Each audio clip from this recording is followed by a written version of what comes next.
So we are in the middle of the opening canto of the book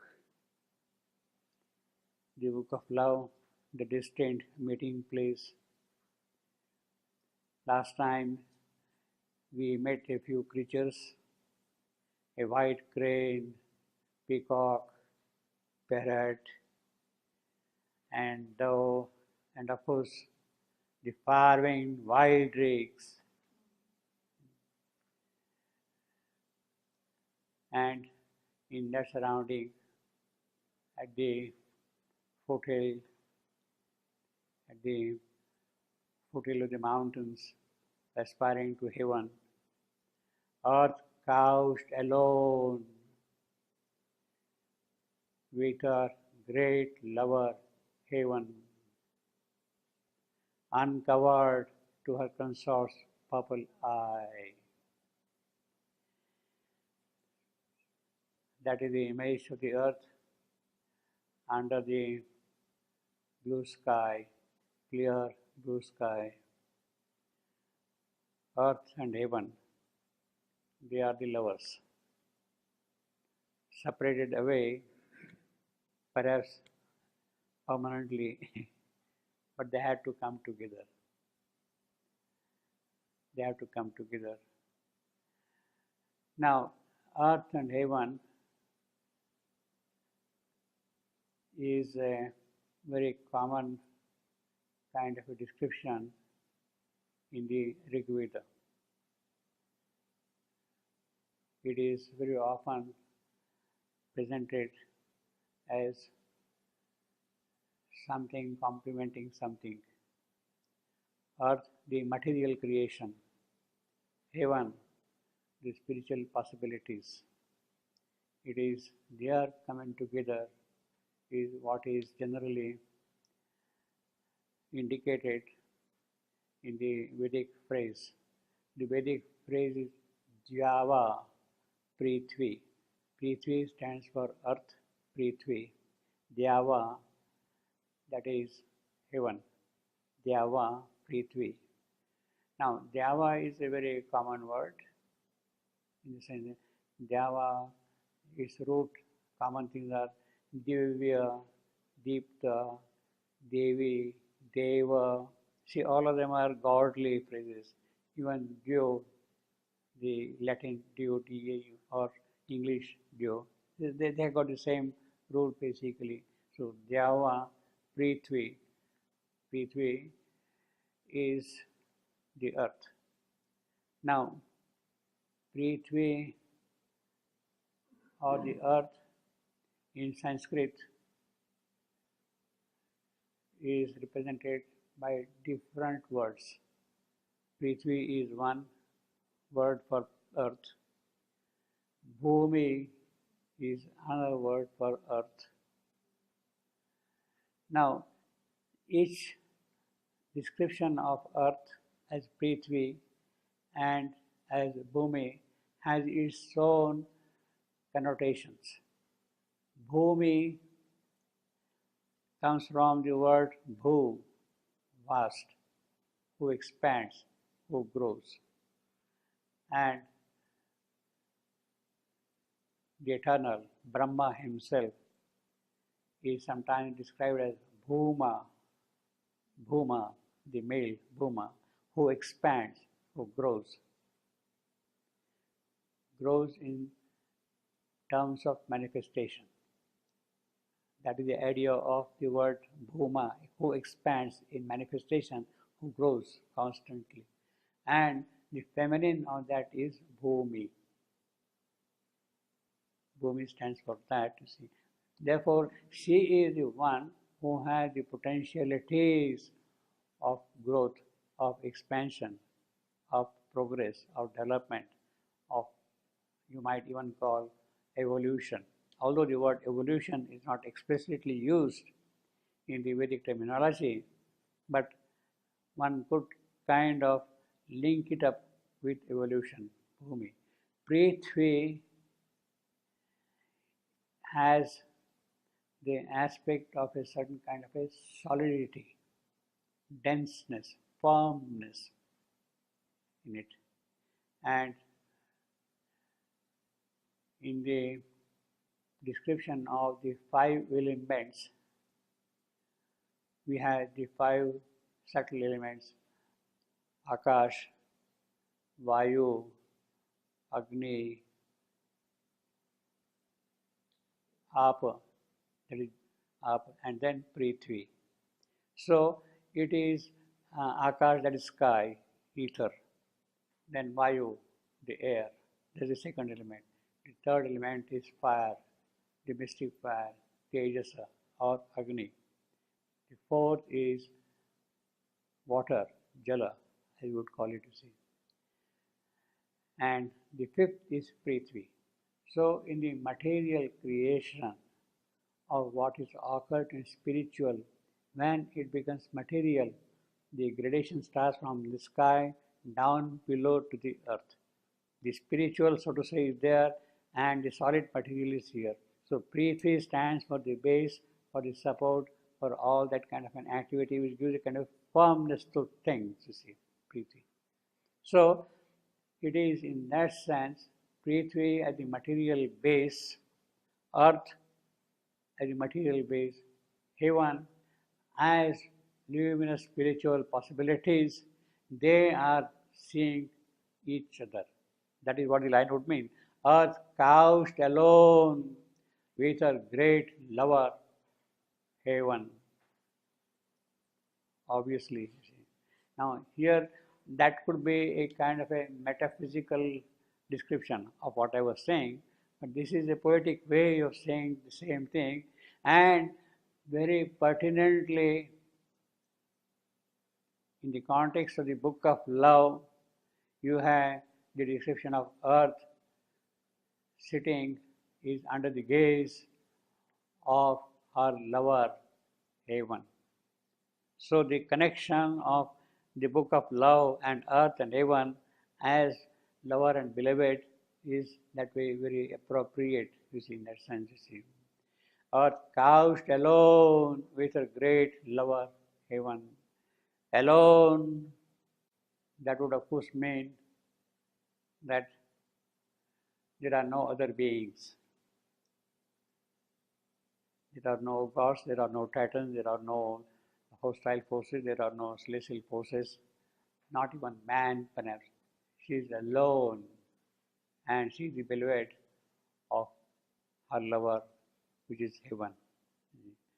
Uncovered to her consort's purple eye, she is completely open to him.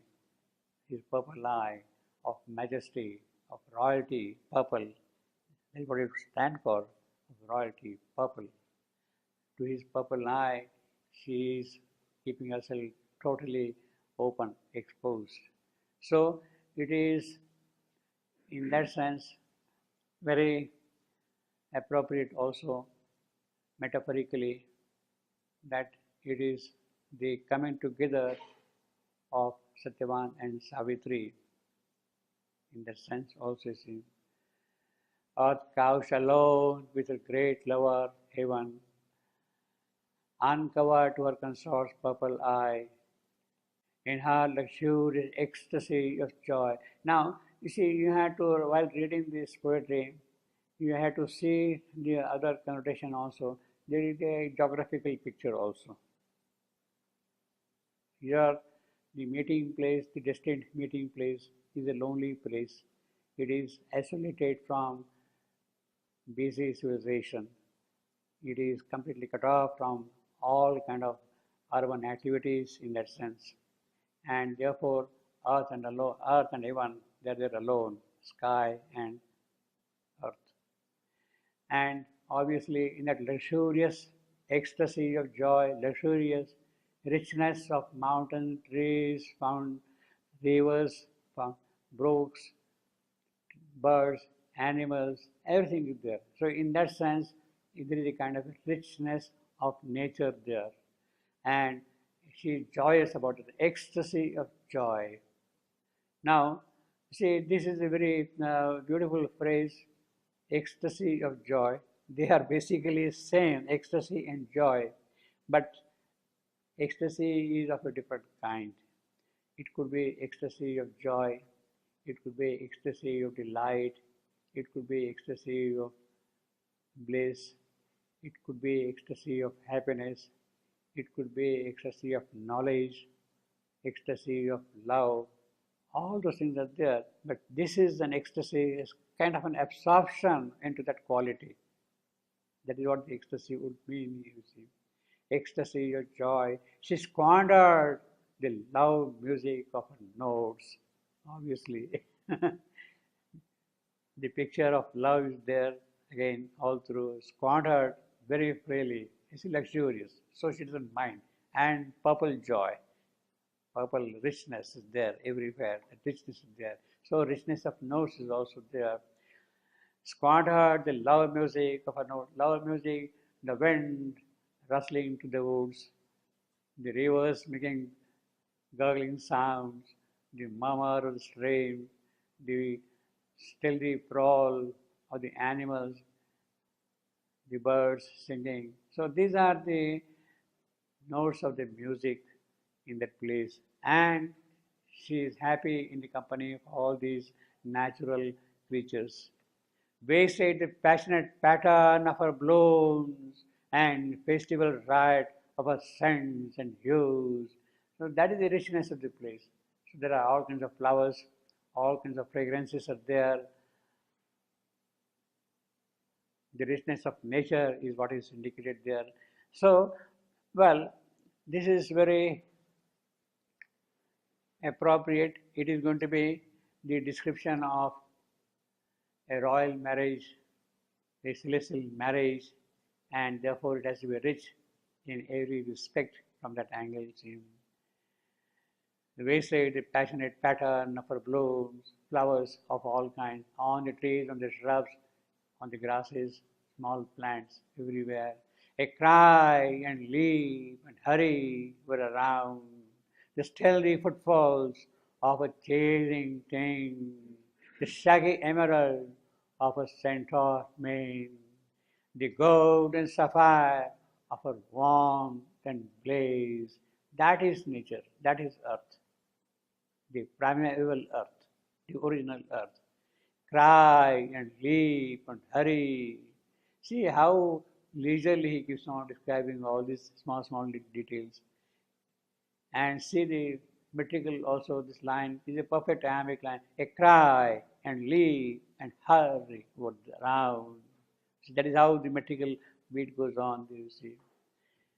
The stealthy footfalls of a chasing thing, chasing beasts of prey, tigers, lions, all kinds of animals are there, and they're chasing them around, chasing things in the place. The shaggy emerald of a centaur mane. Now this is a totally different kind of description. It is drawn from the Greek mythology, centaur and shaggy, full of hair going. In other words, the forest rich with leaves and branches and grasslands, they are forming a shaggy mane of a horse, centaur. Centaur, of course, you know, the body of a horse and the head of man or woman. Centaur can be man or woman also, centaur. And generally, these creatures, I got a few slides, we'll see them afterwards. Some of the centaurs which are there on the web, you can see them afterwards. Now, emerald, of course, that is the color of the forest, green, deep green, mane, and the gold and sapphire of a warm and blaze. So suddenly something shining beautifully yellow, something deep blue, full of warmth, and of course blaze. Magician of our rapt felicities, blithe, sensuous-hearted, careless and divine. Now again, here says sensuous-hearted. It has again the echo, or there is a kind of mutual echo between the sensuousness which is described here and the centaur. Centaurs are supposed to be very sensuous. They take joy in all kind of ludicrous things. Yeah, yeah, yeah, sensuous. They are, see, except one particular centaur, Chiron. He is the one who is noble and forthright, and he is the one who will help man very truly also. And it is said that he is the only immortal among the centaurs, Chiron. All the others, they are not, you see. And there is, in fact, in the Greek mythology, a whole description of the fight against the centaurs. Centaur Maki killing the centaurs, actually that. And they were destroyed because of their havoc they were doing to the creation, you see. So, in fact, sometimes I read a reference where an English poet thinks that the Greek centaurs are the Indian Gandharvas. Indian Gandharvas. Well, I will not go with that. Gandharvas are not mixed creatures with the horse and man like that, you see. Gandharvas are Gandharvas. But, yeah, that's right. But Gandharvas have very long hair, remained there, and they got long manes also, and they are great musicians. Centaurs are also musicians. They sing very sweetly, very beautifully, you see. Centaurs do sing. Yes, yes, yeah, yeah. They do sing very beautifully. Now, that is the sensuousness of these centaurs. Gandharvas, Apsaras, as we have got in English, in the Indian mythology, they are sensuous creatures, beings, you see. So we have got therefore that connotation there. Blitheness, sensuousness is a combination of that whole nature in its primeval joy, you see. Ecstasy or joy is of that kind also, you see. Now, centaurs, Greek mythology is very clear about that thing, this mixed creature. But actually, this mixed creature, this mixed mythology, half this, half animal, half man, etc., so that kind of thing, is very repulsive to the modern mind. We cannot even rationalize that thing. So I read one description, which is very rational, so to say. What is said is that when the Greek people in the early stages, they perhaps did not know a horse, they did not see a horse in the very early stages. When the Arabian horses were riding through the grasses and the riders would go through the grasses, this Greek would see a very strange picture there. They would see a horse and a man standing in front of like that. Human being. So horse is riding and a man. Yeah. So from a distance, what they will see is the body of a horse and the head of a man. And that is what they say is the Greek centaur. Rationalized fully, you see. Well, I mean, this is the trouble with the rational mind. In fact, the same thing happens in the case of Indian descriptions also.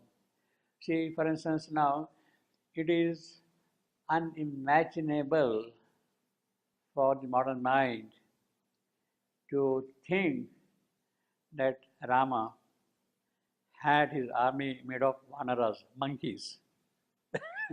How can that be? Man and human, how can they be? And doing battle and all that kind of a thing. So, one of the rationalists, a Marathi rationalist, he has offered an explanation for that. He said that in those days, they must have had a weapon which was tied around their waist and which had a kind of a long tail, that weapon. So that you use as a whip or whatever it is, you see. And, and that became the monkey, the vanara, you see that time. You see. So that is how we try to rationalize and things. And therefore, when the Ramayana, there is a description of Hanuman, Maruti, the longest tail. He was uh, ravaging Lanka. His tail was burned, and he was going from house to house and setting fire to all the places there in the town there. See, so how can a person, a living being, still withstand the burning tail there? That was the dilemma. The tail is burning, and then still he is merely sort of going around and then setting fire to all the places. How can it be? Then the explanation came. Look, perhaps he was tying something around his waist, long enough, and that was set to fire, and then he went around. Well, it's all right. One can please oneself with those explanations, you see. But we don't realize that there were different types of beings in different epochs. What is called in the Indian tradition Manvantaras. Manvantaras. So these were beings which belonged to a past Manvantara. Vanaras and all that thing. So partly you can say that the story of Mahabharata, the story of Ramayana is a sort of a transition from one age, from one epoch to another epoch where it is coming here, which is very pertinent, which is very understandable also if you really go by some kind of an occult sense which is there behind it. See, the tradition of the avatars is very clear about the position of Rama. He is the mental being who has come in the process of evolution. The descent of mind in matter, that is the avatarhood of Rama. That is the transition from animal to man, mental. It is coming from one Manvantara to another Manvantara, another age like that. And we should also see that these people, these poets, they were narrating the story simultaneously at different planes. On the physical plane, in the occult plane, and in the spiritual plane. They didn't have any inhibition of bringing all these things together. They understood what they were saying. We kind of go in a very stringent manner along one particular line, rational, rational, rational, but they were simultaneously moving on different planes. To a very, very large extent, Savitri is like that. It is not only on the physical plane here, it is simultaneously moving in the occult world also. So when he is talking of earth and heaven, he is also describing something happening in another context elsewhere. Although the broad rationale of the story is as we would understand at the human level, and it can be read that way. But the basic thing is the story is moving simultaneously on 3 or 4 different planes, and Ramayana is like that. I will give an example which is very significant in the Ramayana itself, which is very important also. How the poet utilizes certain occasions for describing certain capacities of a person doing a certain thing.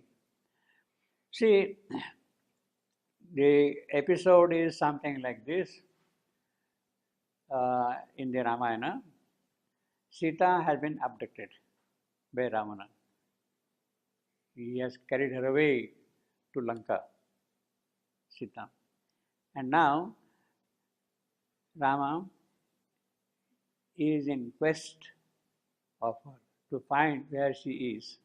She has dropped her anklets and jewelry on the way and shows, so to say, well, it is in this direction that I am being taken away. So it is to the south, not here, there. So that much at least is indication. So if he has to find, he has to find in the south. So while he is coming down towards the south. Then he meets uh, a king, Sugriva. I don't know whether you heard of or not, Sugriva, a monkey king, and of course Hanuman, Maruti. He meets them on the way. Now, Sugriva's brother, Vali, he has forcefully taken away his kingdom. Sugriva's kingdom has been snatched away by his brother Vali. Not only his kingdom, but also his wife. And this man is helpless. He is helpless. And therefore, Hanuman and Sugriva, they are sitting on a mountain top somewhere in the south. And then when these two people, Rama and Lakshmana, come to that place, they feel that there is some kind of an affinity between these two. Sugriva's wife has been abducted, kingdom has been lost.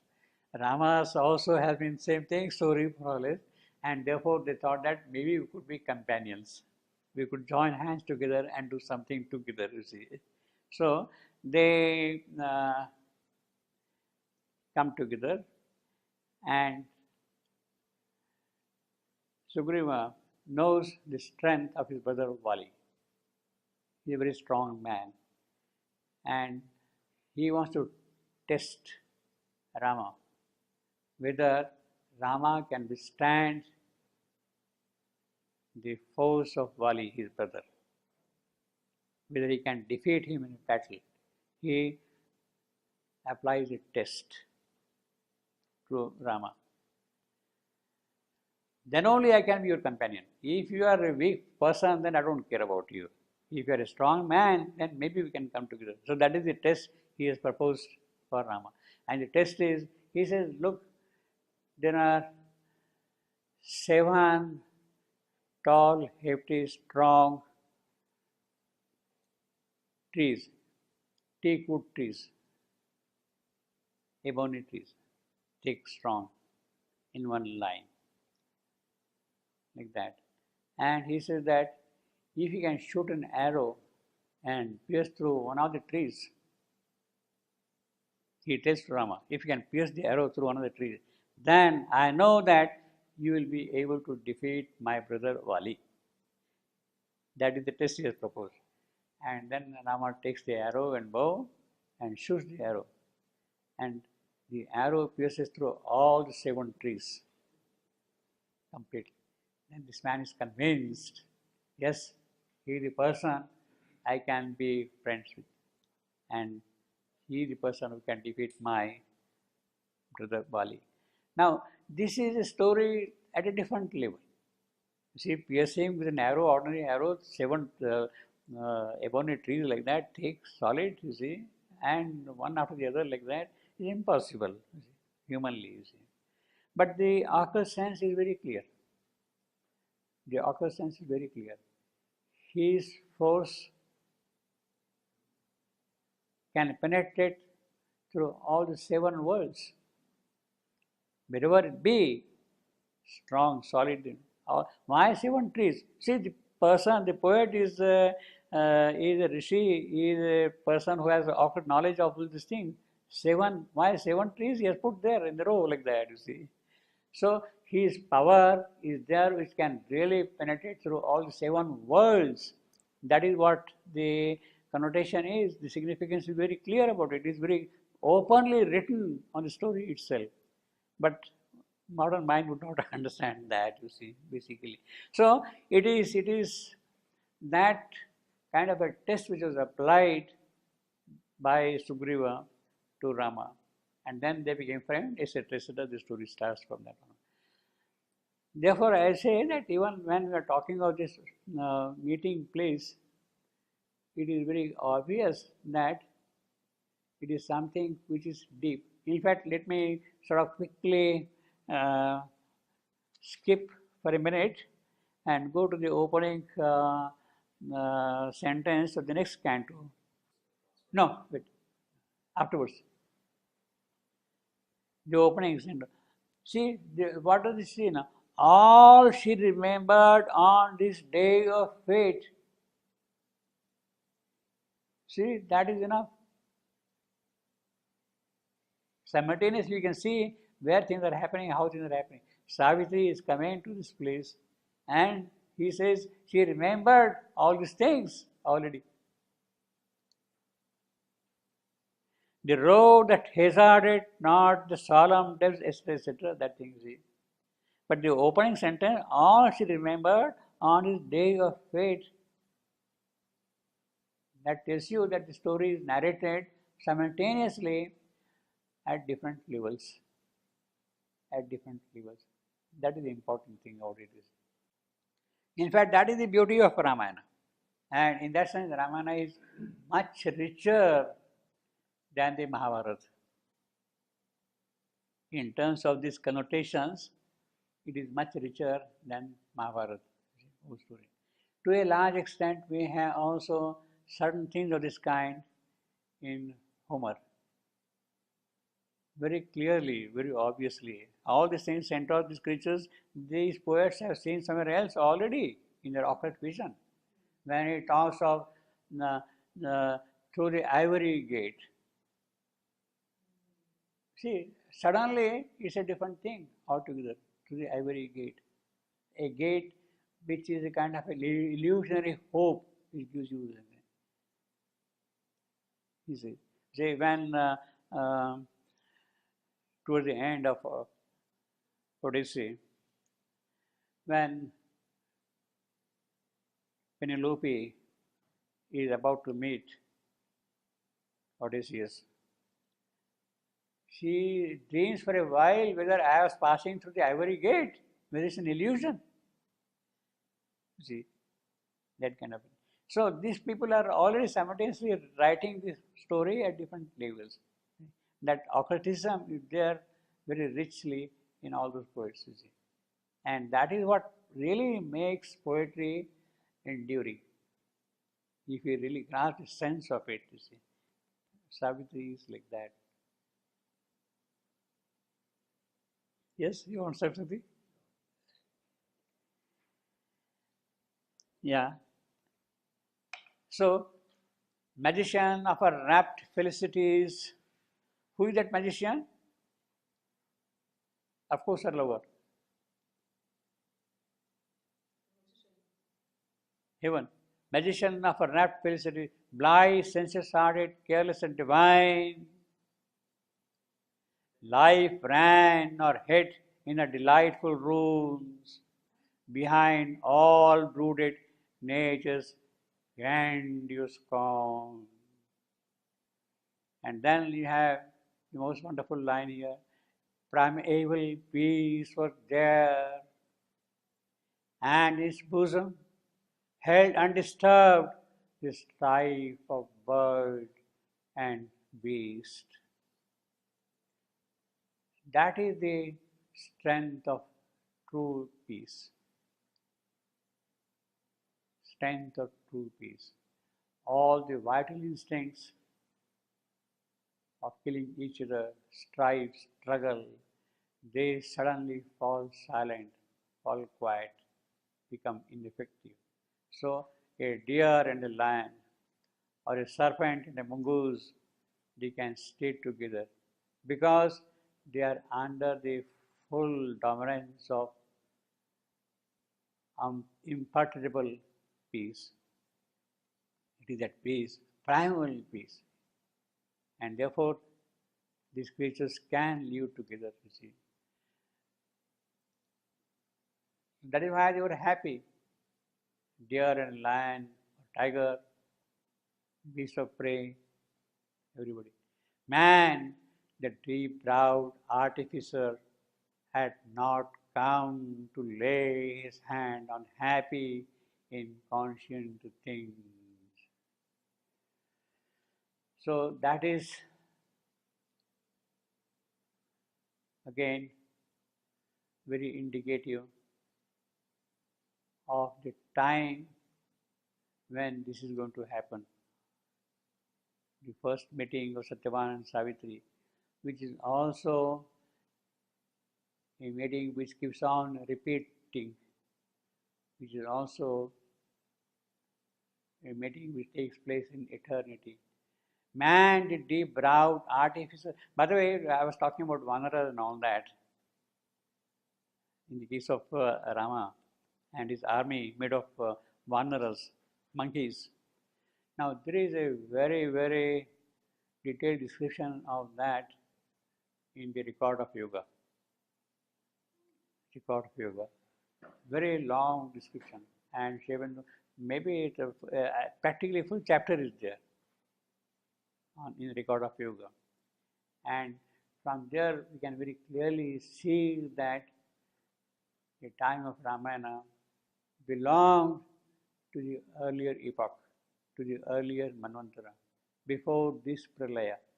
It could happen, but this is now, see, in fact this line is very clear. You can see from here what we are here. A very deep line. Man, the deep-browed artificer, had not come to lay his hand on happy, inconscient things. Yeah, but Mother talks about the paradise. On inconscient things he has not arrived. Yeah, in that place. No, she talks about paradise on earth. There was a mental being and Yeah. everything lived. It means that the mental being is not there yet. No, exactly. It means the mental being has not yet arrived on the scene. In Christianity, it's like before Adam and Eve. Yeah. Arrived. Yeah. Paradise. See, here you got the primal peace was there, and in his bosom held undisturbed strife of bird and beast. Peace was there. And at that point, man had not arrived on the scene. On the scene. As the artificer, the inventor, the skillful person, it was natural, all the moments were there. Means it was pure life. And the life force, it is that which worked in its own smoothness. Man, the deep-browed, you see, he is a thinker, artificer, very skillful, inventor, all those things are there, had not come to lay his hand on happy, inconscient thing. He uses the word inconscient, that is the clue. The clue is in inconscient things.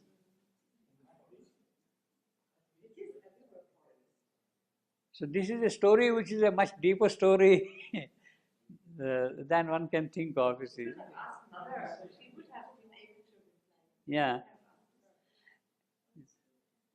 So we are in the seventh. Mother says, no, there were 6 creations earlier. They were dissolved one after the other.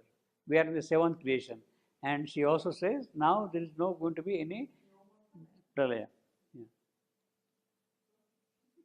And she says based on equilibrium and stability and all kind of things, she describes all those things. You see, this creation. Man, the deep-browed artificer. Now this has, of course, a double meaning. If you simply read the first 2 lines, man, the deep-browed artificer, had not come to lay his hand on happy, inconscient things. That is at the beginning of the arrival of the mental being. That is what this line would mean. But in the immediate context, it also means, well, this is the destined meeting place. This is the destined meeting place. And human civilization, human things, human skills, they are not yet there. It is a raw kind of a life, so to say. Pertinent to that Location. not to that time. Yeah. At that time. I mean, that is what in the storyline, this is how you will interpret it. But I will not disengage the other association which is there in the first 2 lines here. Man, the deep-browed artificer, had not come to lay his hand on happy, inconscient things. That is a very crucial phrase, you see, at the same time. So there is a double, simultaneously you are describing the nature as well as something deeper also, you see. Thought was not there, which is obvious now, the mental being is not there. Now the measurer, strong-eyed toil. Now, thought, mind is the measurer of things. Mind is the measurer. Measure is given by mind. Mind has a capacity, in fact, mind's quality, mind's purpose, function is to measure out things, to break, to analyze, to kind of separate one from the other, cut, dissect, all those things are there, qualities of mind, you see. Measurer. In fact, it is because of the measuring possibility that what is formless has started acquiring form. See, what is formless? How do you cut and do and that kind of a thing? By measuring out, by cutting up things. That is required also. In fact, that is how it starts, and this mind, the measurer, its origin, the deepest origin or the highest origin, so to say, is in the overmind. Its origin is in the overmind. It is from there that the multiplicity starts appearing in the overmind. Multiplicity. What is one, that kind of gets now divided. In the supermind, there is a multiplicity, but behind the multiplicity, there is a knowledge of unity of each and everything in the supermind. There is a creation, there is a manifestation, but there is a knowledge of each and everything in supermind. In the overmind, that knowledge starts dissociating itself from one to the other. And the multiplicity begins. When it goes down, down, down, then there is a total separation. In other words, you can say the appearance of what we call objects is an act of creation starting from mind. Mind is a measurer. Objectification, giving a concreteness, shape, form, definiteness, it is that which starts happening there, you see. Thought was not there, now the measurer, strong-eyed toil, life had not learned its discord with its aim. So it is a kind of a life paradise, you see. See. Then the mighty mother lay outstretched at ease. That is the picture.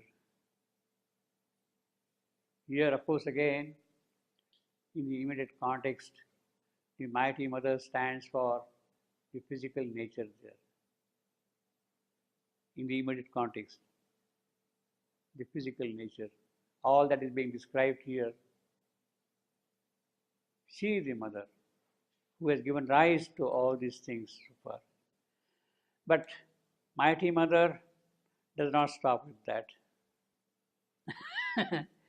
In fact, I have made a little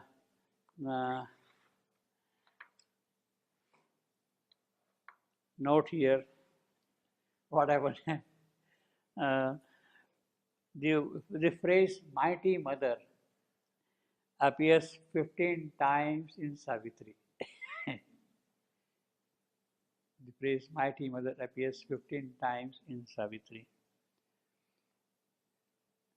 Then, along with that, there is the occurrence of ancient mother 6 times. The ancient mother occurs 6 times. Then there is an occurrence of an ambiguous mother once. So we have got mighty mother, we have got ancient mother, we have got ambiguous mother.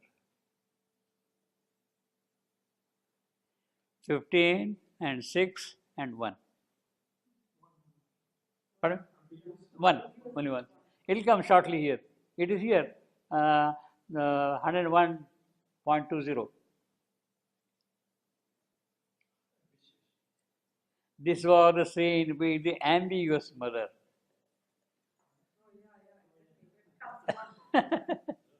right there.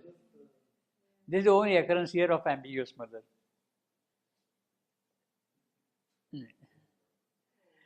Now, in the mighty mother,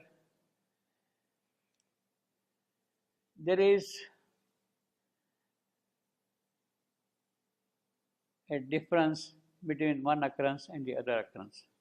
In some places, in a couple of places, we have mighty mother, both M's capital. Mighty mother, M capital.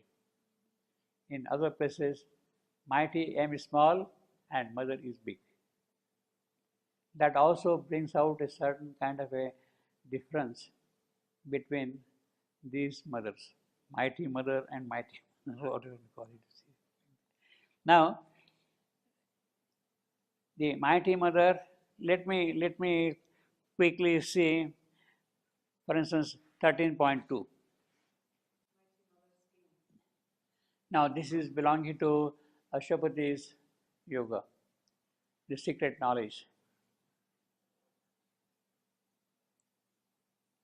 A playmate in the mighty mother's game, one came upon the dubious whirling globe to hide from her pursuit in force and form. Now, this is a different kind of a mighty mother.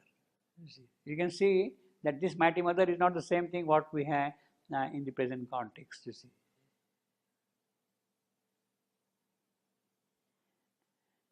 Let us take one more example, 74.32.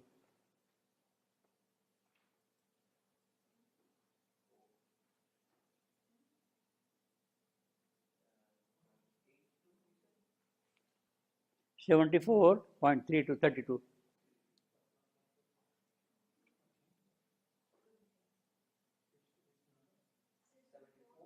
74.32.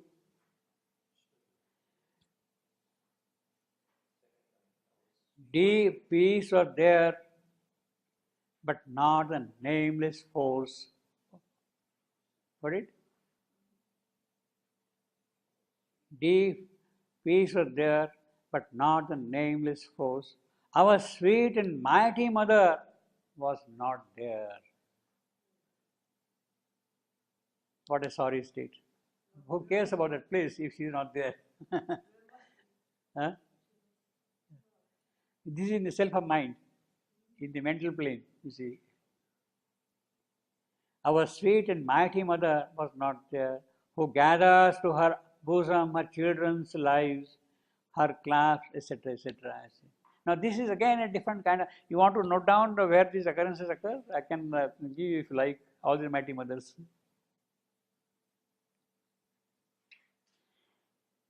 And then, of course, we have got very close to what we are saying, 98.14. Authors of earth's high change, to you it is given to cross the dangerous spaces of the soul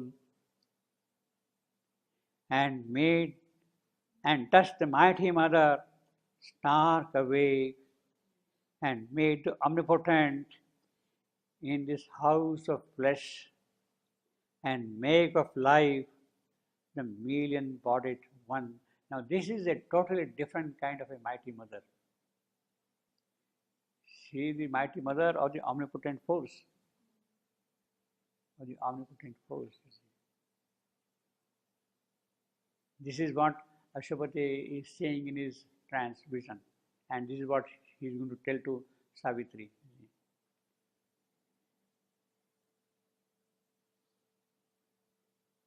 Then 146.56. This is a lovely description. Yeah. Above the stretch and blaze of cosmic sight, above the silence of the wordless thought, formless creator of immortal forms, nameless investitured with the name divine, transcending time's hours, transcending timelessness, the mighty mother sits in lucent form. and hold eternal child upon her knees, attending the day when he shall speak to fate. This is what we have got here. And then let us take the ancient mother also along with that.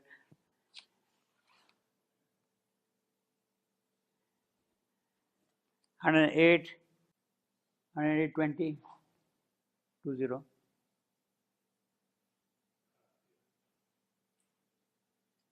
Now this is what Narad is telling. The ancient mother faces all with joy. Calls for the ardent pang, the grandiose thrill, for with pain and labor all creation comes. And 131.3, here ancient is A is capital. The ancient mother clutched her child to her breast, pressing her close in her enduring arms, as if earth ever the same could forever keep the living spirit and body in her clasp, as if death were not there, nor end, nor change. Now, this is a very, very important description in the Yoga of Savitri. In the Yoga of Savitri. Savitri has, of course, discovered her soul. The divine Savitri, the Supreme Shakti, is now established in her soul.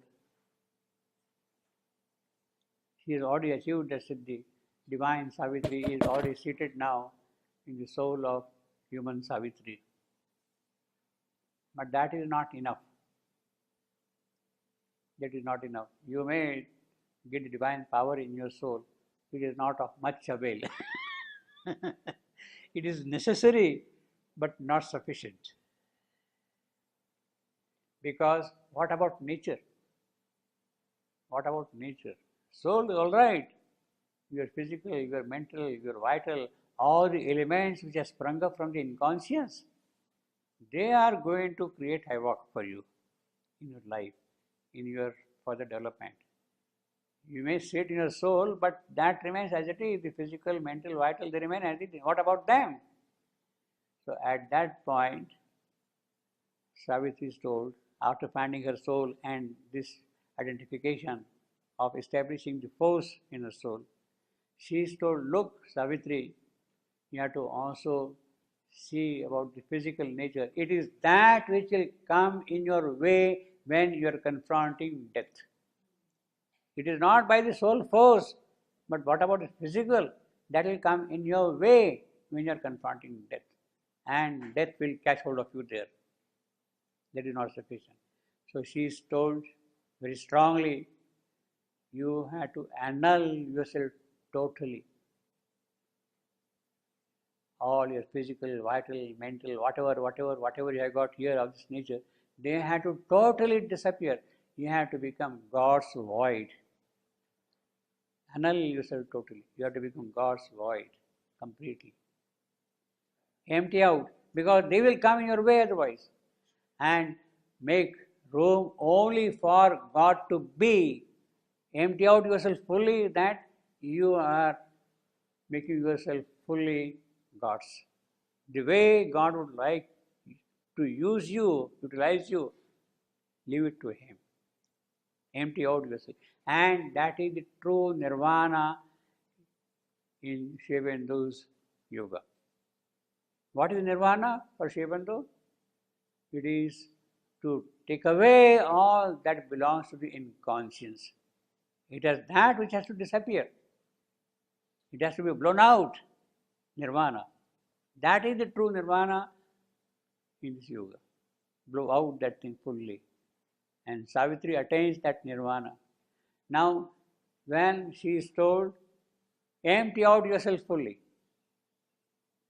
annul yourself fully, that only God may be, there is a danger. There is a danger that the Savitri may totally disappear into God, and she may not be of any avail to this creation then. If she disappears in God, then what happens here? How is she going to hell? That is the dilemma at that point. Savitri cannot disappear like that. She has to be God's void, yet not disappear from this creation. That is the crux of the whole problem.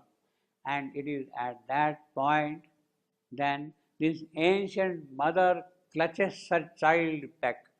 Savitri, you can't go away like that. You have to be here. You have to remain here. You have a work to do here. The ancient mother clutches her child back. Otherwise, it would have been laya, what is called in the Sanskrit word, laya, disappearance, dissolve. You might dissolve yourself totally into God and be nothing. If you disappear, then the purpose is lost, totally lost. Laya. Savitri cannot disappear. There should not be any laya for Savitri. And it is that ancient mother who brings her back from that state, you see. And then, of course, things happen from that thing.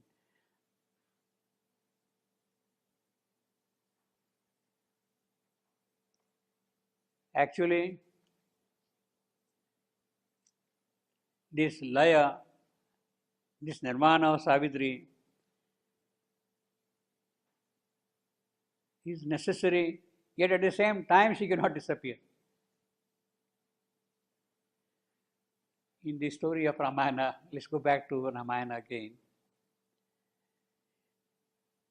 It is an occult fact that if you want to totally disappear yourself from this creation,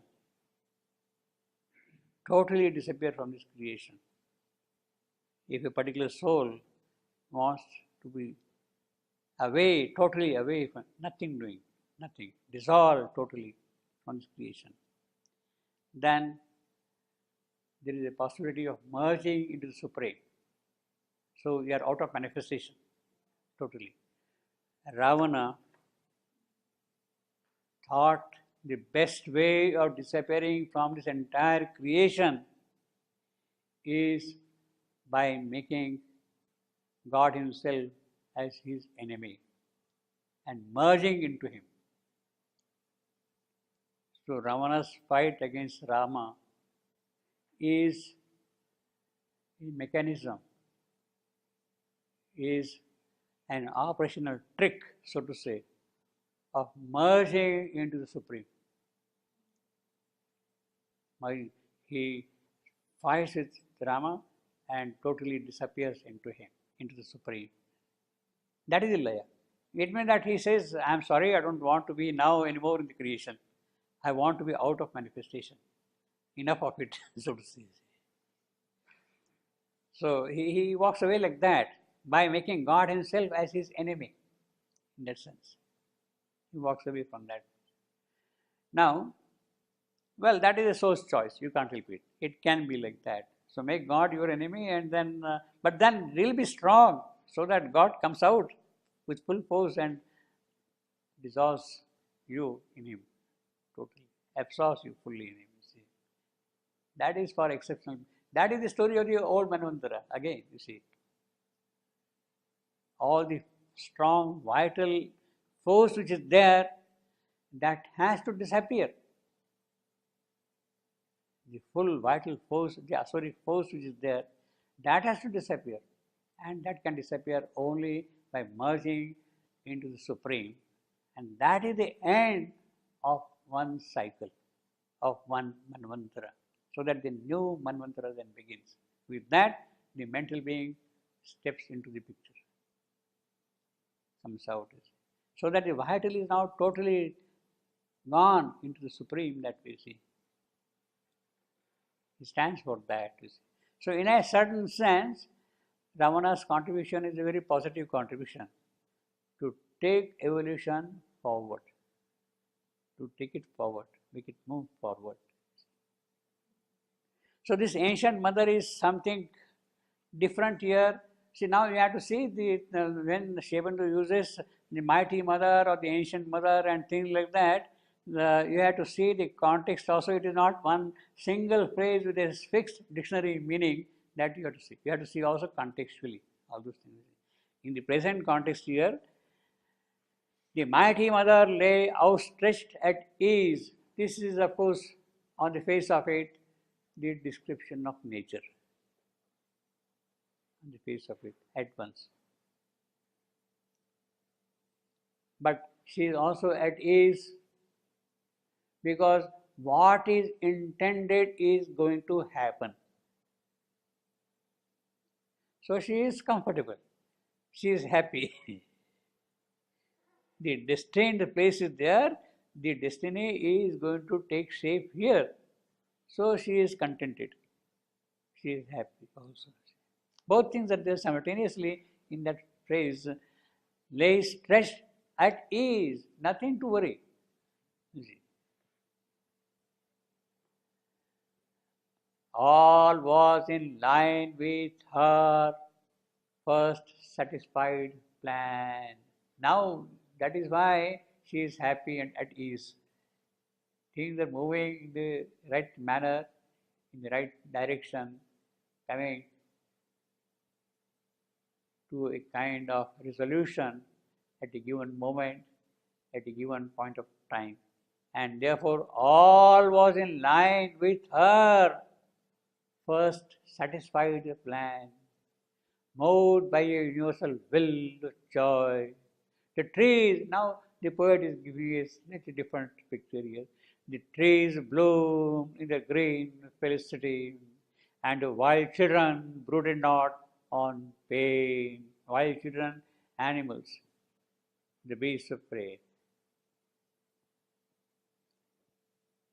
tigers, lions, all the ferocious bears, whatever you want to call them. And the wild children brooded not on pain because she is at ease. We have seen already. Wide peace was there, deep peace was there in that place. At the end, declined, stern and giant, a tract of tangled depths and solemn questioning hills. So, the landscape is there. He is now shifting to the landscape description, geographical. We have got tract of land and hills, questioning hills. What is this? Why we are here for? What is the purpose we are serving in this creation on this earth? Tangled depths, all the forest trees entangled into each other, and solemn questioning hill and peaks like bare austerity of the soul, armored, remote, and desolately grand, like the thought-screened infinities that lie behind the rapt smile of the Almighty dance.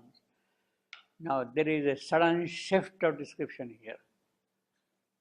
And the poet moves from one description of the earth, he brings now he rather carry the story forward. The story has to move forward. The mighty mother is reclining, she is at ease, she is comfortable because she knows, so to say, in her soul, yes, the Almighty is there. So she is happy, she is comfortable. She doesn't have to worry about anything. Almighty is there. And Almighty in His joy, in His dance. Now this Almighty's dance, the obvious reference here is to Nataraj, Shiva, and his dance of joy, of creation. Like thought-screened infinities. So the infinities are screened by thought, but behind those infinities, what do we see? A rapt smile. This is a rapt smile of the Almighty's dance. So the dance is a smile, you see. It is a transferred epithet. It is the Almighty who is smiling. And then the description. See, he has already introduced the aspect of Shiva by a couple of phrases earlier. Solemn questioning hill, bare austerity. Shiva is austere, tapasvi, very ugra, we call it, in his tapasya. Austerity of the soul. Desolate, lonely, unconcerned about anything else, lonely, aloof, isolated from everything. Grand, like the thoughts grand infinity that lie behind the red smile of the Almighty's tongue. And then the description continues of Almighty, of Shiva. A matted forest head invaded heaven. Matted forest head. That is Jata of Shiva. His hair entangled like that. It is he who stands there. Forest head invaded heaven. Now, this is a description of a mountain. You imagine that the whole rocky mountain is there, and as if the figure of Shiva is carved on that. On that rock, the figure of Shiva is carved. And it is that head which is assailing heaven. That mountain which is rising, that rocky mountain which is rising, on which the figure of Shiva is carved, it is that which is rising up here. As if a blue-throated ascetic, you see again we have seen earlier austerity, ascetic, blue-throated. Blue-throated, that is the name for Nilakantha. Nilakantha is Shiva's name. One who drank the whole poison of the creation. Because he drank the poison, his throat became blue. And therefore he is called Nilakantha, Sanskrit word. And this is what we got, blue-throated. He is ascetic. He is a yogi, absorbed. So the mountain statue which is there is a living reality of the Almighty Himself carved on the mountain. It is a stone god full of life and dynamism. The blue-throated ascetic peered from the stone fastness of his mountain cell. You see, this is what I see now. This is from the mountain cell, he is carved on that thing. Regarding the brief gladness of the day, the passing days which are there in front of him, he is looking at them. He is constantly watching them, the whole scene. His vast extended spirit couched behind. So while he is looking the passing days, his vast spirit is there behind all these movements, all these actions. That is the blue-throated ascetic Nilakantha, and his voice of great yogic meditation, absorbed. At the same time, aware of what is happening in this creation.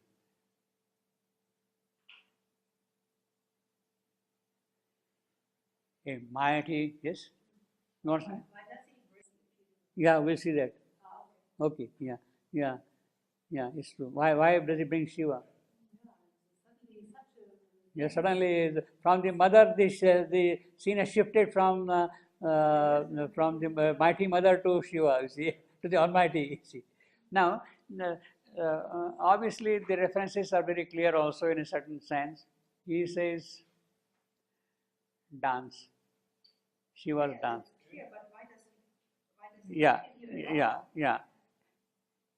Will come. Yeah, it's there. Yeah.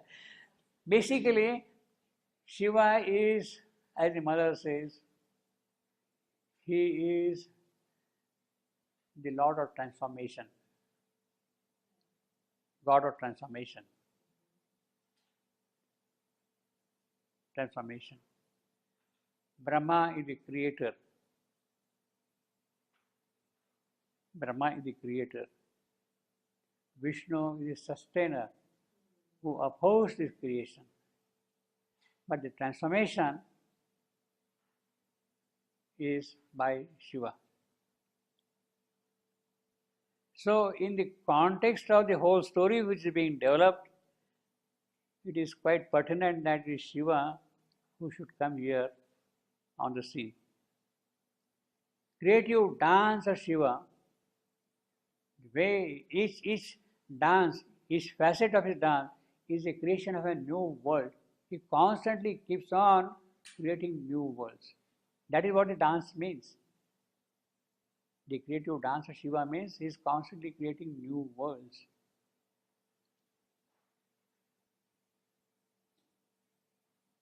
And in what? In his joy, in his happiness, gladness. He creates that thing constantly. Now, this is the, what shall I say, the true Shiva, Lord Shiva, the God of transformation. True, well, in our way of speaking. But in the Puranic descriptions, the descriptions in the Puranas, we have got the three Murti, three in one, Brahma, Vishnu and Shiva or Mahesh in one, three Murti. Brahma is the creator, Vishnu is the sustainer, and Shiva is depicted there as the destroyer. Destroyer. It is by destruction that a new creation becomes possible. So it is a kind of an act of his dance that destruction and new creation goes on constantly. Now, on one occasion, Shiva had visited the mother, that you know perhaps, you see. All these gods used to go and visit the mother. On one occasion, Shiva, so she gave him a red flower, that is the flower which he loves it very much, you see. So she gave him a red flower and all that. And then she asked him, would you like to take birth? Yes, she asked him. And Shiva told him, I'm sorry, I don't want to take birth here. I will take birth when the supermind descends. When the supermind descends, you see, I will take birth. Because in that sense, I think we are doing a great thing.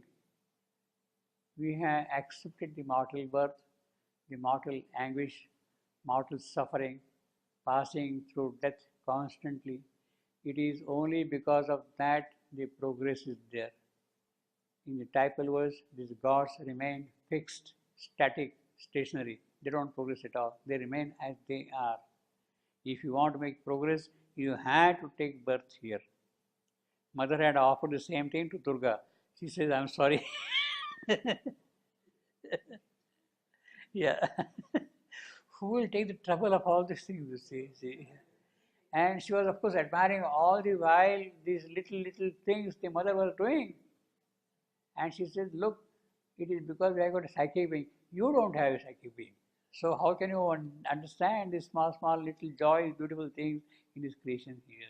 You don't have that psychic being. You can't understand that. She wanted, but no. But Krishna had a, yeah, of course, yeah, that's right, yeah. He used to walk with her on the terrace. Yeah. But Krishna is a slightly different kind of a person, in the sense that these are archetypal gods. Shiva, Brahma, Vishnu, Indra, they are all gods, archetypal. The Puranic gods are in the overmind plane. The Vedic gods, Agni, Indra, they are in the transcendental planes. But they are frozen in their powers and capacities. There is no progress as such. Each has a function, beautiful function, all that thing, role to play, but there is no progress as such there. They had to come here if they want to make birth. That is why earth is important. And we have opted to take birth, in spite of all this suffering and death and misery and killing each other and all that. Well, still, we are perhaps more adventurous in that sense. You see. It's good that way. That we can make progress, you see. And it is in that context you can see the real greatness of the avatar. All that is there, he keeps aside and takes the mortal birth so that the progress becomes possible. That is the greatness of the divine Shakti, of Savitri, of the mother. She comes here to carry on the evolution forward. She comes here to take the evolution forward constantly. She condescends to pass through the portals of the birth, that is the death.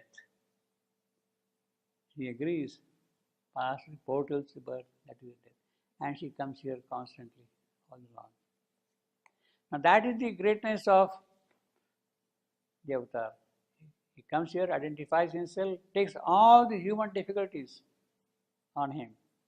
Yet he keeps his divinity intact with him. The touch with the divine is not lost in him. The veil is thick. Something is there which keeps the contact with that, and it is that which carries the things forward. Therefore, here we got Shiva, a matted forest head invaded heaven, as if a blue-throated ascetic peered from the stone fastness of his mountain cell. See, stone fastness, the heart physical, it is there and it is lost. Regarding the brief gladness of the days, his vast extended spirit couched behind. A mighty murmur of immense retreat besieged the ear. So while the whole landscape is there, small little breeze is there, or some stream is there flowing, rivulet is flowing there, and that little murmur is there.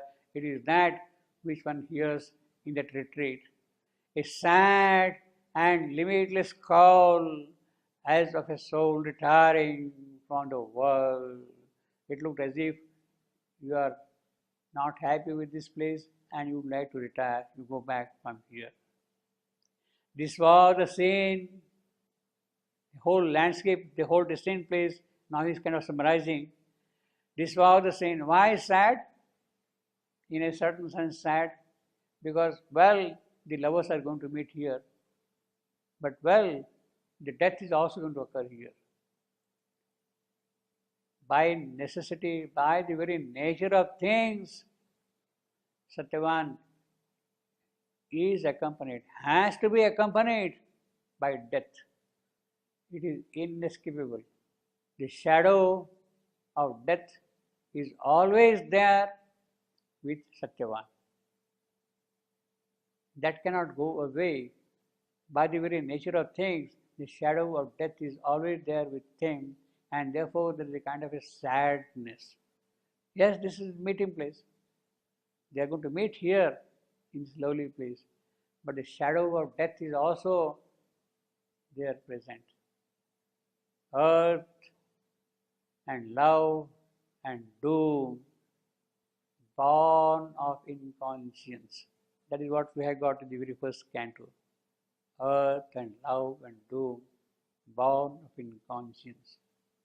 Because they are born of inconscience, love has to suffer. Love has to be accompanied inevitably by death. That is in the very nature of things. And all that has to happen on earth. It has to all happen on earth. So this is the ambiguous scene made by the creator, of whom she will call, here of course the mother. Ambiguous, poor lady, she does not know what is going to happen. It is not in her hands. It is not in her capacity to decide what will happen. Yes, the lovers will meet. Yes, by the very nature of things, shadow will accompany love. It is inescapable. But what is going to happen, that the ambiguous mother unable to know, unable to see what is going to happen. It is only when Savitri does yoga, then to that extent that knowledge could go to this mother. Until then, she remains ambiguous. She is simply laying the field open for action. This was the scene which the ambiguous mother had chosen for her brief, felicitous hour. Brief in the eternity of time is a small moment. Here in the solitude, far from the world, her part she began, and there was joy and strife. This ambiguous mother is participating now. Until now, there was nothing happening. But she is going to participate now here. Here were disclosed to her the mystic codes, the lurking doors of beauty and surprise. She starts seeing them, the mystic doors of beauty, of joy, of happiness. The vein that mama in the golden house, the temple of sweetness, and the fiery isle. This is the temple of sweetness and the fiery isle where things happen here. Here were disclosed to her the mystic codes. See, this is the scene where the lovers are going to meet. The courtyard is there, full of love and beauty and joy. And it's a golden house, happy things. The temple of sweetness and the fiery isle. Temple of sweetness. So this whole place is a temple now where the lovers are going to unite. In fact, Savitri herself is a perfect shrine for the God of love. Perfect shrine for the God of love. And this place is also equally beautiful, perfect, sweet in all its essence. The temple of sweetness and the fiery isle. A stranger on the sorrowful roads of time. A mortal under the yoke of death and fate. A sacrificant to the bliss and pain of the spheres. Love in the wilderness met Savitri. Now, the poet is already preparing to narrate what is going to happen in next canto. Love is going to meet Savitri. This is already a kind of an advance indication. Look, it is here in the destined place. Savitri is going to meet love. Now, this love, he will of course name later on as Satyavan. He is a stranger on his sorrowful roads of time. This is important. He is a stranger. He is the divine himself who has taken this position in the inconscience. In the inconscience. That is the metaphysical aspect of it. In the immediate story context, Satyavan is a stranger to sorrow. He does not know this 25-year-old boy. He does not know that tomorrow he is going to die. He is a stranger, obviously. Stranger on the sorrowful roads of time. The poet knows it, but he does not know. So this is a road where they are going to meet, and obviously it is going to be a sorrowful road in that context. A mortal under the yoke of death and fate. Now this is a different context now again. Now this stranger is not to that particular physical person, Satyavan, in the story. He is the avatar himself who has taken his position here in this sorrowful world, in this world of misery. He has taken that position in his world of misery.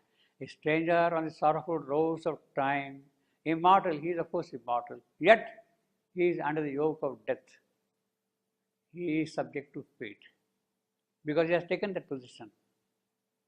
He is born of inconscience.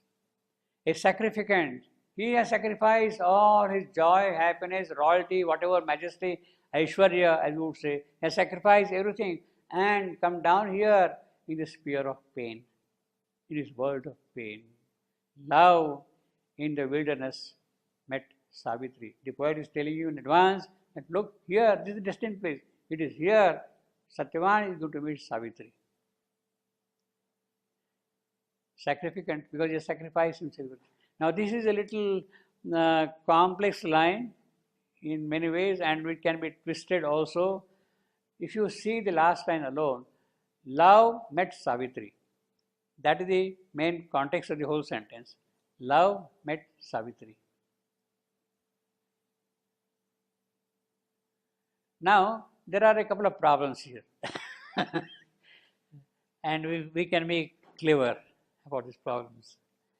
The first problem is, it is Savitri who had been traveling from place to place for 1 year, and it is she who has to meet her lover. It is she who must meet her lover. But here the line says it is love who meets Savitri. So that is a little problem there in that sense. That is one aspect. The other aspect is purely from the point of view of English. Take this phrase alone, love met Savitri. I can read that thing differently. Love met Savitri. Or love met Savitri.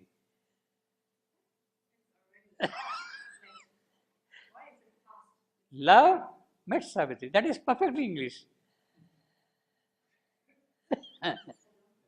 Love met Savitri. It depends upon how you want to see it. We don't follow the second side. No, we can. Love met Savitri. That's okay.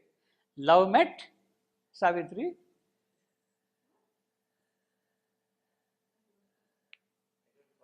Love met Savitri, yes. That's the same as the first. No, no, they are not same. Whether it is love who is meeting Savitri or Savitri is meeting love.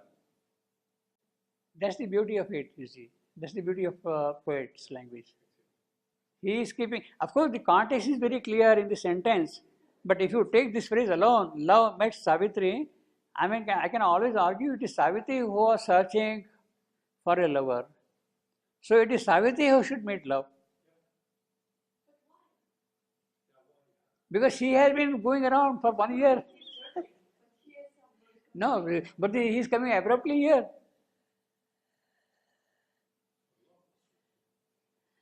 Well, that is the question. You see, in fact, I will say this is a kind of a Delphic oracle utterance. Yeah. But at the same time, the problem is only It is- that it is- if you want to be rational, then the problem is Greeks why should be rational? Greeks defeat Persians. That was the oracle. Greeks defeat Persians. She says Greeks defeat Persians. Now, Greeks defeat Persians or Greeks defeat Persians. So it can. But since when has love had See, that is the thing. In the case of Darius' war, this is what happened. So who is going to defeat? Persians are going to defeat the Greeks, or the Greeks are going to defeat? Same thing here. Same thing here. the same structure of sentence sequence? Sentence. You simply see again, ponder on that. Love met Savitri. Love met Savitri. You give a little pause here and pause there. See, the difference is clear. And the next sentence clearly tells you where is that gone? All she remembered on the day of fate, she, you see, is catching the thread once more.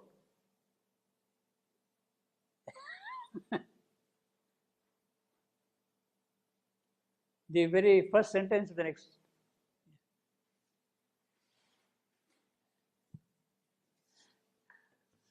Okay, I think we'll stop with that.